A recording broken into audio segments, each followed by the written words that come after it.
नमस्कार, स्वागत है आपका स्वराज एक्सप्रेस पर। मैं हूं नीलू व्यास। हर हफ्ते हम आपके लिए लेकर आते हैं देश के उन नन्हे मुन्ने बच्चों की दास्तान जिनकी जिंदगी में खुशियां बहुत दूर है। हाशिए पर रहने वाले इन बच्चों को पढ़ाई करना, खेलना कूदना, अपनों का प्यार मिलना एक सपना सा है। स्वराज एक्सप्रेस के लिए ये सिर्फ एक कार्यक्रम नहीं बल्कि समाज की एक बड़ी मुहिम है जिसे हम लगातार जारी रखना चाहते हैं। आज हम इस खास कार्यक्रम में बात कर रहे हैं उड़ीसा के क्योंझर जिले के मासूम बच्चों की। आम बच्चों की तरह इनके भी सपने हैं जिन्हें वो साकार करना चाहते हैं, लेकिन उनकी परिस्थिति ऐसी है कि उन्हें 2 वक्त का खाना ठीक से नसीब नहीं होता है।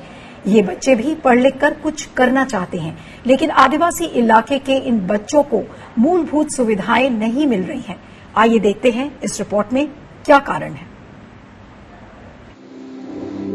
दिए के तले पड़ रहे ये बच्चे अपनी जिंदगी और अपने सपनों को साकार करने की जद्दोजहद कर रहे हैं। खाने को भरपेट अनाज नहीं, पैसे की तंगी की वजह से स्कूल जाने में सक्षम नहीं, लेकिन हौसला और जज्बा ऐसा कि पहाड़ को चीरकर रास्ता बनाने को तैयार हैं। परिस्थितियां चाहे जितनी भी विपरीत हैं, हौसला इनका पस्त नहीं है। जब से यहाँ NRBC खुला है तभी से यहाँ आकर पढ़ रहा हूँ। बड़ा होकर मास्टर बनूंगा। नदी में गले तक पानी होता था, तब भी हम नदी पार कर बहुत तकलीफ से स्कूल जाते थे। एस्पायर के सर आकर पढ़ाते हैं, पढ़ना बहुत अच्छा लगता है। बड़ी होकर नर्स बनना चाहती हूँ। ये तस्वीरें ओडिशा के क्योंझर के एक छोटे से कस्बे की हैं। यहाँ 77% आबादी गरीबी रेखा के नीचे जीवन यापन करने को मजबूर है। कुछ दिन पहले तक ये बच्चे एस्पायर NGO की मदद से आम बच्चों की तरह पढ़ाई लिखाई कर रहे थे। हालांकि गरीबी तब भी थी और आज भी है। फर्क सिर्फ इतना है कि कोरोना की वजह से NGO के जरिए मिलने वाली मदद अब पहले की तरह नहीं मिल पा रही है। लॉकडाउन और गाइडलाइंस की वजह से NGO ने इन बच्चों को उनके घरों पर वापस भेज दिया। हालांकि इस मुश्किल दौर में NGO एस्पायर ने इन बच्चों की सुध लेनी नहीं छोड़ी और घर घर जाकर स्थिति का जायजा लिया। हम तो पिला मने स्कूल को आसु नथिले से अधिकांश पिला बर्दस होरेबा पहले बच्चे स्कूल नहीं जाते थे। यहाँ अधिकतर बच्चे गाय चराते थे, छोटे बच्चों को खिलाते थे। कुछ बच्चे माँ बाप के साथ जंगलों में जाते थे लकड़ी लाने के लिए। हम उनके घर बार गए, माता पिता को समझाया, उसके बाद बच्चों को स्कूल में पढ़ने के लिए भेजा। बापा माँ को बहुत बुझेला परे, बापा माँ टिके बुझिले, तापर तांको पिला को धीरे धीरे पाठ पढ़ाइबा पई पठेले। एस्पायर ने न सिर्फ बच्चों की मदद की बल्कि आसपास के लोगों को भी जागरूक किया। महामारी के बीच अधर में फंसे इन बच्चों का भविष्य अनिश्चितताओं से घिरा हुआ है। लॉकडाउन के बीच फंसे भूखे प्यासे लोग जहां 2 वक्त की रोटी की तलाश में जद्दोजहद कर रहे हैं, वहीं इन परिवारों को ये तक नहीं मालूम कि जिंदगी का ये रुका हुआ पहिया कब चलेगा और कब जाकर चीजें सामान्य होंगी।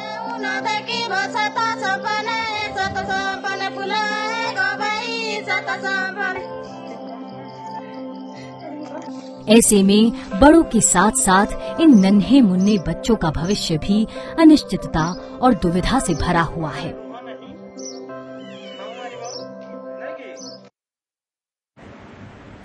तो आदिवासी इलाके के जो ये बच्चे हैं गरीबी की मार झेल रहे हैं, स्कूलों में कैसे पढ़ाई करें, बहुत सारी चुनौतियों के बीच इनकी जिंदगी गुजर रही है। तो चलिए आज की चर्चा शुरुआत करते हैं और हमारे साथ जुड़ रहे हैं एस्पायर NGO के सेक्रेटरी दयाराम जी, आपका बहुत बहुत स्वागत है। और हमारे साथ जुड़ रहे हैं प्रोफेसर रंगाचार्य गोविंदा जो कि प्रोफेसर हैं council for social development new Delhi के और पूर्व वाइस चांसलर भी रह चुके हैं national institute of education planning and administration. आपका भी बहुत बहुत स्वागत है प्रोफेसर गोविंदा। और हमारे साथ एक और बहुत खास मेहमान जुड़ रही हैं सोना झारिया मिन्स जो कि वाइस चांसलर हैं दुमका यूनिवर्सिटी की, काफी मीडिया की सुर्खियों में भी रही हैं। सोना, आपका भी बहुत बहुत स्वागत है। और एक बार फिर से स्वराज एक्सप्रेस पर आप तीनों मेहमान का स्वागत है। लेकिन दयाराम, आपसे शुरुआत करूंगी मैं आज की चर्चा की कि ये जो बच्चे हमने दिखाए इस स्टोरी में कि कितनी कठिनाइयों से इनकी पढ़ाई हो रही है, स्कूल जाना चाहते हैं, क्लासेस अटेंड करना चाहते हैं, लेकिन फिर भी जो मूलभूत सुविधाएं हैं उन्हें नहीं मिल पा रही हैं। तो आपकी एनजीओ कितनी सक्रियता से इस लॉकडाउन के दौरान बच्चों को पढ़ाने की मुहिम जारी कर रही है? मैं चाहूंगा कि ये जो इलाके हैं, जो बिखरी हुई बस्तियां, कोई जैसे हम मैदानी इलाकों में देखते हैं कि बड़ा गाँव ऐसे नहीं, जंगल में कहीं फिर जंगल और पहाड़ या उससे गुजरते हुए कई बार स्कूल नहीं है, 4-5 किलोमीटर। कभी स्कूल है करके जाना है, स्कूल का नदियों को पार करके जाना है, और भी कठिन है, पहाड़ों पर चढ़कर उतरना है।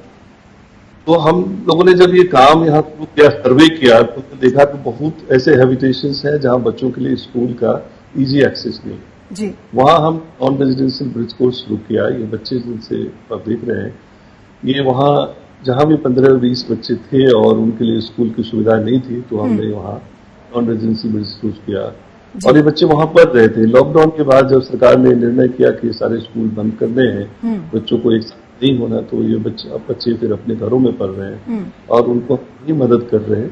कठिनाइयां बहुत ज्यादा है, लेकिन पढ़ने का क्रम जारी रखा है। एक बात मैं जोड़ना चाहूंगा कि चाहे जितनी गरीबी है, जितनी भी परेशानी है, हर माँ बाप इस जंगल के भीतर भी अपने बच्चों को हर किसी हालत में पढ़ाना। आपने एक अहम बात कही कि भले इन आदिवासियों का जो जीवन है वो जल, जंगल और जमीन के इर्द गिर्द है, लेकिन कि इनकी इच्छाएं वही है कि इनके बच्चे भी आगे बढ़कर पढ़ाई करें। सोना, मैं आपके पास आऊंगी और आपसे आपका एक्सपीरियंस जानना चाहती हूं। आप खुद आदिवासी इलाकों में पढ़ी हैं, बड़ी हुई, क्या एक्सपीरियंस रहा है कि आदिवासी इलाकों में बच्चों के लिए पढ़ाई करना इतना मुश्किल क्यों है? खासकर जो रिमोट एरियाज में रहते हैं, जंगलों के इर्द गिर्द रहते हैं, उनके लिए पढ़ाई करना इतना मुश्किल क्यों है? धन्यवाद मुझे इस शो में निमंत्रित करने के लिए। और मेरा भी या फिर आदिवासियों का भी अंदर से क्या पर्सपेक्टिव हो सकता है ऐसी मुश्किलों के बीच में, उसको आपने प्रस्तुत करने की कोशिश की मेरे जरिए से। मैं ये कन्फेस करना चाहूंगी कि मेरी अपब्रिंगिंग या मेरा बचपन इतना डिप्राइव्ड सिचुएशन में नहीं रहा। मैं रांची टाउन में बढ़ी थी। जब आप दिखला रहे थे कि बच्चे एक वो ऑयल लैंप के तहत पढ़ाई कर रहे थे, तो मेरा बचपन भी कुछ ऐसा ही चला। रांची शहर में भी बिजली की, जब मैं स्कूल में थी और बल्कि मेरी 10वीं की कक्षा तक, तब भी हमारे यहाँ इलेक्ट्रिसिटी होती थी जिसमें बल्ब तो जलता था जिसकी रोशनी ना के बराबर होती। तो इसलिए पढ़ाई करने के लिए हमें लैंप की आवश्यकता होती थी, केरोसिन लैंप की। तो ये तो सोचिए शहर की बात थी, हाँ 70s और 80s की, 70s की। परंतु आज भी वही परिस्थिति गांव में आप लोगों ने खुद जाकर देखा है। तो एक है कि संसाधनों की, जो पढ़ाई करने के लिए, और आपने देखा होगा बच्चे अपना होमवर्क कर रहे थे, परंतु इससे यही जाहिर होता है कि बच्चों में पढ़ने की जिज्ञासा है और पेरेंट्स में, माता पिता में पढ़ाने के लिए तत्परता है और वो भी चाहते हैं कि उनके बच्चे पढ़ाई लिखाई करें। और ये जो ये हर समाज में मेरे ख्याल से और हर परिवार में ये भावना माता पिता के द्वारा उजागर की जाती है और बच्चे फोर्सफुली शुरू में जाते हैं स्कूल, परंतु स्कूल में उनको जो मिलता है, जो वो सीखते हैं या सिखाने का जो पेडागॉजी है, जो कंटेंट है, वो फिर सुपरसीड करता है। और अगर उन्हें इस तरह के मेथड से सिखलाया जाता है कि उनको इंटरेस्टिंग लग रहा है, तो वो पढ़ना ही चाहते हैं। जैसे हमने बच्चों के के टेस्टिमनी से सुना कि वो जाना चाहते हैं, गले तक पानी होता था तब भी वो जाना चाहते थे। तो मैं ये मानना चाहती हूँ कि ये बच्चे जिस स्कूल में जाते हैं वहां की शिक्षक शिक्षिका बहुत ही अच्छे तरीके से अपने बच्चों को एजुकेट करना चाहते हैं, परंतु आपने देखा कि एक्सेस की समस्या है। और ये जैसे हमारे देश में और जितने भी हमारी योजनाएं रही थी और पॉलिसीज रहे थे, तो जहां 300 फैमिलीज हो वहां एक स्कूल हो।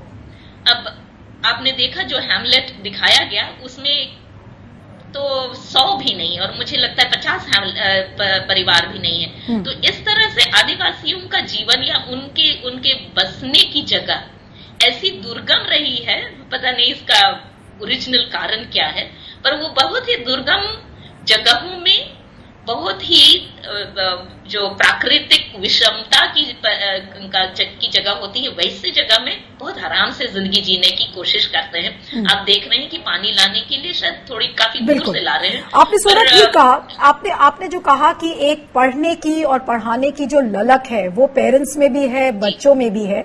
लेकिन जो एक मेरा सवाल था, और वो सवाल मैं अब प्रोफेसर रंगाचार्य गोविंदा के पास लेकर जाऊंगी कि प्रोफेसर गोविंदा, जो जितनी भी स्कीम्स हैं, सरकार ने बहुत बड़ी बड़ी स्कीम्स पेपर पर बनाई है कि हम ट्राइबल इलाके में जाएंगे, वहां के बच्चों को पढ़ाएंगे, लेकिन जो स्कूल्स हैं, जो एक्सेस टू लर्निंग है, वो आज भी एक बहुत बड़ा इशू है। अगर मैं आपसे 2-3 मुख्य इसके कारण पूछूं तो वो क्या है? एक्सेस टू लर्निंग इतना मुश्किल क्यों है आदिवासी इलाकों के बच्चों के लिए?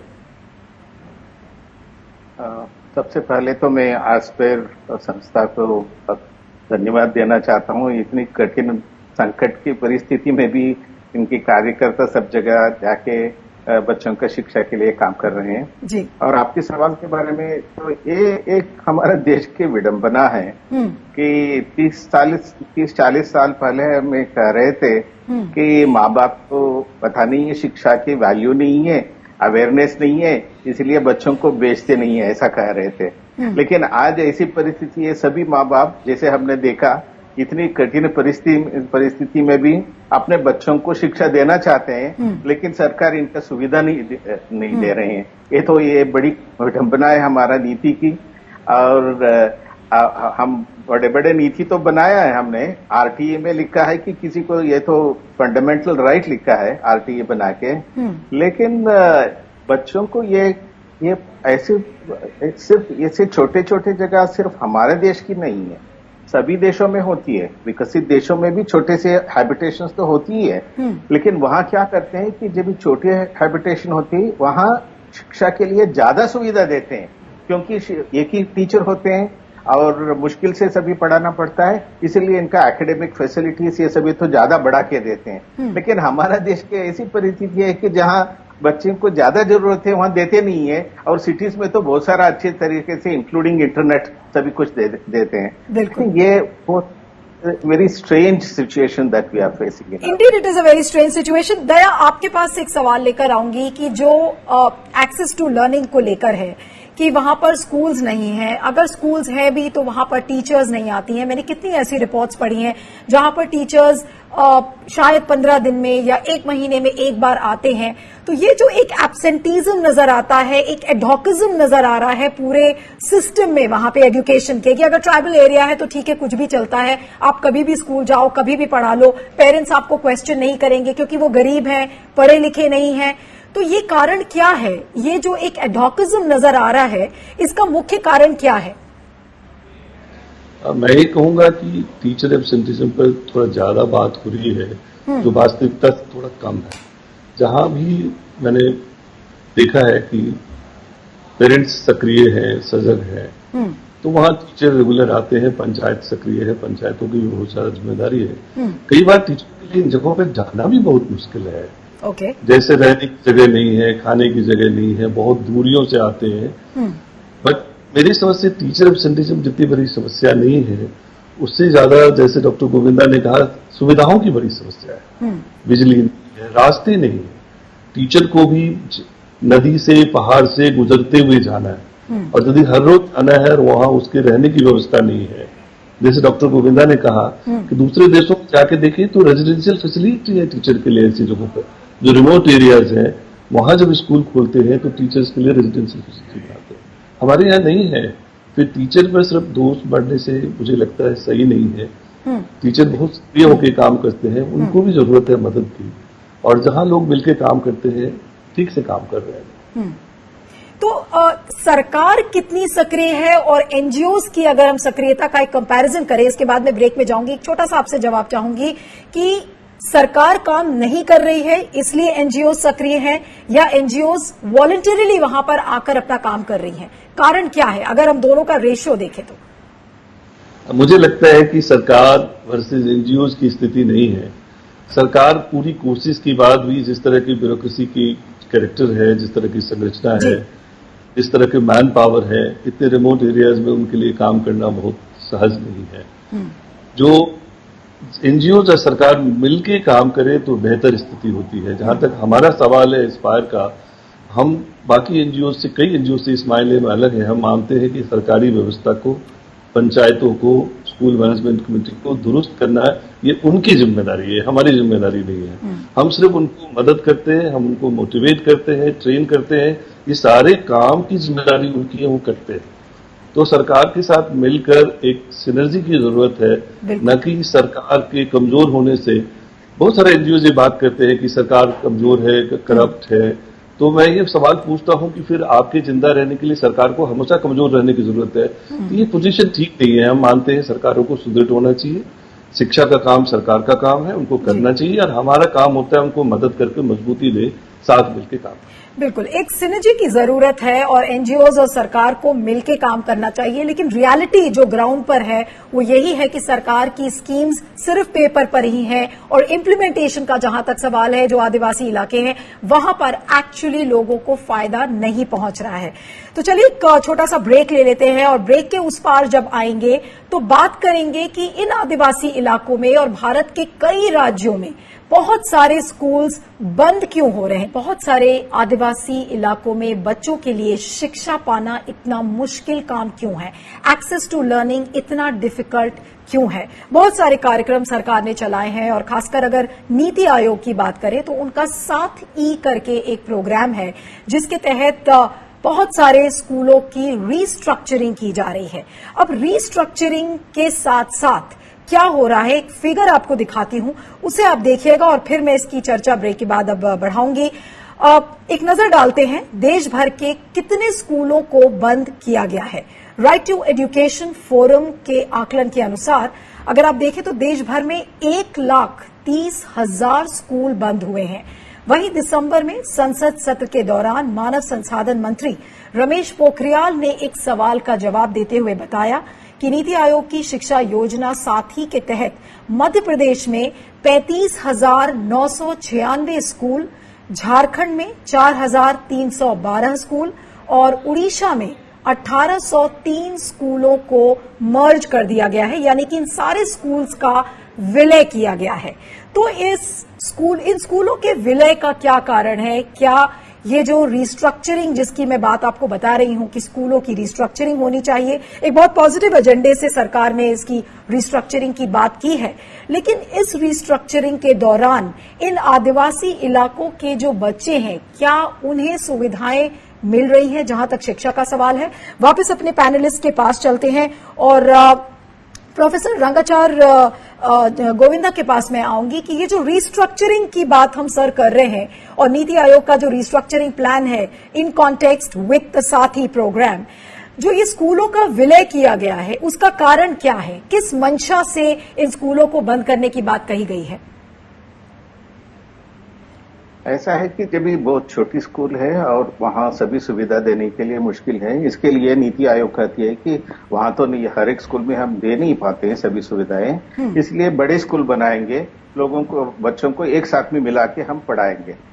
वैसे तो सुनने के लिए तो अच्छा लगता है, ये बात ठीक ही लगता है वैसे तो, लेकिन जमीनी स्तर पे हम देखेंगे तभी ऐसा होती है कि जो मर्ज करते हैं स्कूल, इसमें कितने बच्चे तो बाहर ही रह जाते हैं। जो स्कूल मिलती थी इनके घर के पास वो अभी नहीं जा पाते हैं। मेरा कहना यह है कि जब भी हम मर्ज की सोचते हैं और सुविधाएं बढ़ाने के लिए सोचते हैं, इसके साथ साथ में अच्छी तरह से मैपिंग करना चाहिए और इसमें दूसरी तरह का सुविधाएं जो जरूरत है, पर्टिकुलरली क्या हो रहा है कि जब भी हम स्कूल बंद कर देते हैं एक जगह में, तो बच्चियों जो है, लड़कियां तो सबसे ज्यादा अफेक्ट होती है इसमें से, और वो नहीं जा पाएंगे और इनका शिक्षा का अफेक्ट होती है। मेरे ख्याल से तो आइडिया तो ठीक है, लेकिन इसको जो इम्प्लीमेंट करने के लिए सोचना चाहिए, किस तरफ से करना चाहिए, देखना चाहिए। और तो आपके कहने का मतलब ये है कि स्कूल, आपके कहने का मतलब ये है कि स्कूलों के विलय का आइडिया ठीक है, लेकिन जो इसकी एक्चुअल इम्प्लीमेंटेशन है आदिवासी इलाकों के हिसाब से शायद उसको कस्टमाइज करना चाहिए। सोना, आपके पास आऊंगी। ये जो रिस्ट्रक्चरिंग प्लान है इन कॉन्टेक्स्ट विद द साथी प्रोग्राम ऑफ नीति आयोग, इस पर आपका क्या कहना है? क्योंकि राइट टू एजुकेशन जो 2009 में किया गया था, उसके तहत ये कहा गया था कि हर गांव में एक प्राइमरी स्कूल होना चाहिए, लेकिन बहुत सारे प्राइमरी स्कूल हैं और सिर्फ उड़ीसा या झारखंड की बात मैं नहीं कह रही हूं, देश के बहुत सारे राज्य जहां पर ऐसे प्राइमरी स्कूल्स को बंद कर दिया गया है। तो क्या आपको लगता है कि इसका जो एक डायरेक्ट खामियाजा है वो आदिवासी इलाकों के बच्चों पर पड़ रहा है? बिल्कुल, मैं प्रोफेसर से सहमत हूं इस बात पर कि आइडिया तो कंसेप्चुअली ठीक है, लॉजिकल है, बिकॉज आपको कॉस्ट इफेक्टिव बनाना है किसी भी चीज को, क्वालिटी के लिए कॉस्ट इफेक्टिवनेस, और इसलिए कंसेप्चुअली ये ठीक है। बट प्रैक्टिकली जैसे आपने देखा होगा, जिस हैमलेट को दिखलाया जा रहा है कितना दुर्गम है, तो अगर ऐसे 4 गांव भी ऐसे ही दुर्गम जगह पे हों और उनके लिए जो उनके स्कूल्स को विलय कर दिया जाए, तो सभी बच्चों को एक जगह जाना पड़े इंस्टेड, तो उनके लिए कितने वो एक्सेस की जो प्रॉब्लम है वो फिजिकल एक्सेस है आदिवासी इलाकों में। अब आप ये नहीं कह सकते कि ये स्कूल केवल अच्छे मौसम में होंगे, बरसात के मौसम के अपने चैलेंज हैं, गर्मी के मौसम के अपने चैलेंज हैं, और इसलिए जो इनके ना फिजिकल एक्सेस जो टेरेन बहुत डिफिकल्ट है, इसीलिए आपने जो कस्टमाइज शब्द इस्तेमाल किया, कस्टमाइज के बदले में सोचती हूँ अडेप्टेशन ज्यादा अप्रोप्रिएट होगा। कि उसको सभी मतलब पूरे वहां की जो ज्योग्राफी है उसको देखते हुए विलय करना है कि नहीं, और करना है तो किन 1 या 2 को मिलाया जाए, कि कहाँ मिलाया ही नहीं जा सकता। इसके असेसमेंट के बगैर, अगर उसके बिना ही असेस किए, फिजिकल इवैल्यूएशन और असेसमेंट के बिना अगर कंसेप्चुअल लेवल में किया जाए, तो बिल्कुल बच्चों से और ऐसे पेरेंट्स जो जागरूकता रखते हैं शिक्षा के प्रति, उनके साथ ये ज्यादती है। राइट। तो दया, आज कितने बच्चे होंगे? आपकी एनजीओ ने बहुत सारे सर्वेज भी किए हैं, आप बहुत क्लोजली ग्राउंड से जुड़े हुए हैं। आज देश भर में ऐसे कितने बच्चे होंगे जिन्हें इन मर्जर की वजह से नुकसान पहुंचा है? कितने बच्चे हैं आज, उनकी संख्या क्या होगी जो डिप्राइव्ड है एजुकेशन फैसिलिटीज के मामले में?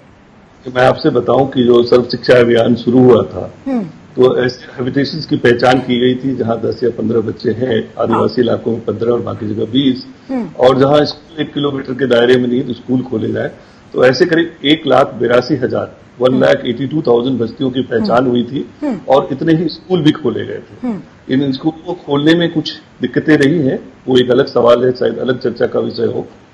लेकिन अभी जो स्कूल मर्जर की बात हो रही है, तो एक्चुअली वो मर्जर हो नहीं रहा है, एक्चुअली स्कूल क्लोजर हो रहा है। मर्जर का मतलब क्या है? मतलब ये है कि जो छोटे स्कूल है उसको बंद कर दो और नोटिफिकेशन निकाल दो कि इसमें मर्ज हो गया, इन बच्चों को वहां आ जाना है बिना कोई सुविधा तैयार किए हुआ, या इन बच्चों के लिए छात्रावास की व्यवस्था हो सकती थी।